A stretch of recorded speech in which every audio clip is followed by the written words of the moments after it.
In this video lecture I'm going to talk about the legislative background to the Schedule 20 herbs.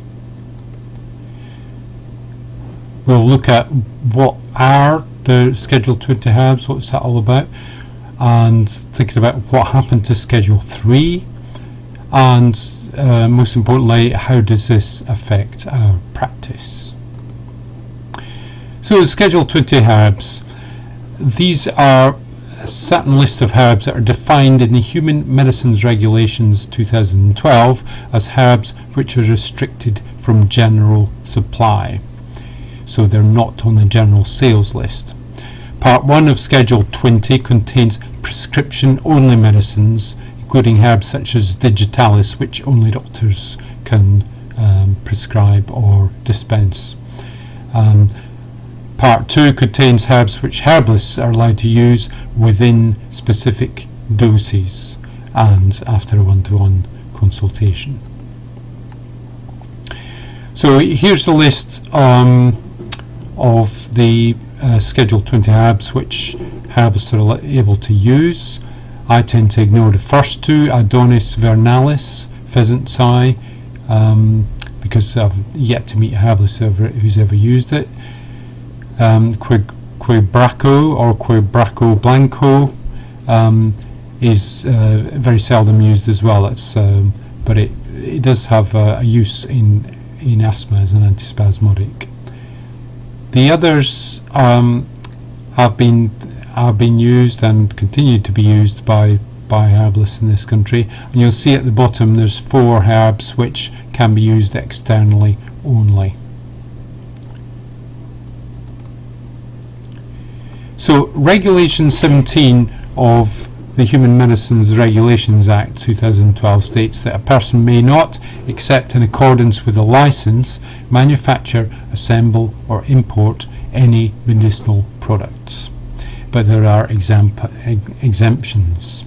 Regulation 17 does not apply where the manufacture or assembly is on premises excluding the public, so for example your dispensary, or where the product has been administered after a request for the herbalist to use their judgment as to the treatment required. So that refers to a consultation.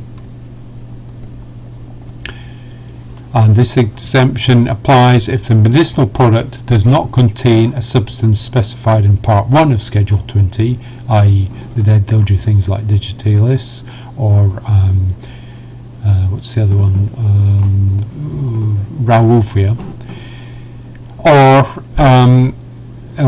this exemption applies if it doesn't contain a substance listed in Part 2 unless the product is labelled to show a dose not exceeding the maximum dose specified in column 3 of Part 2.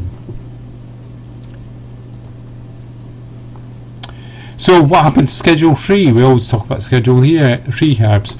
Well, basically Schedule 3 was Schedule 3 of Section 12 of the Medicines Act 1968, and which allowed exemptions for herbalists, and that section laid out the dose ranges restricted, which were restricted herbs which are listed in Schedule 2.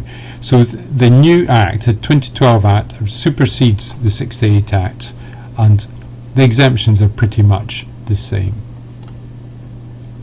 So, in terms of application in practice, Part 2 of Schedule 20 lists the doses of dried herbs in milligrams, mg. For liquid medicines, the usual form of dispensing Schedule 20 in our clinics, we have to derive those doses in millilitres. So what I've done is I've constructed an easier to use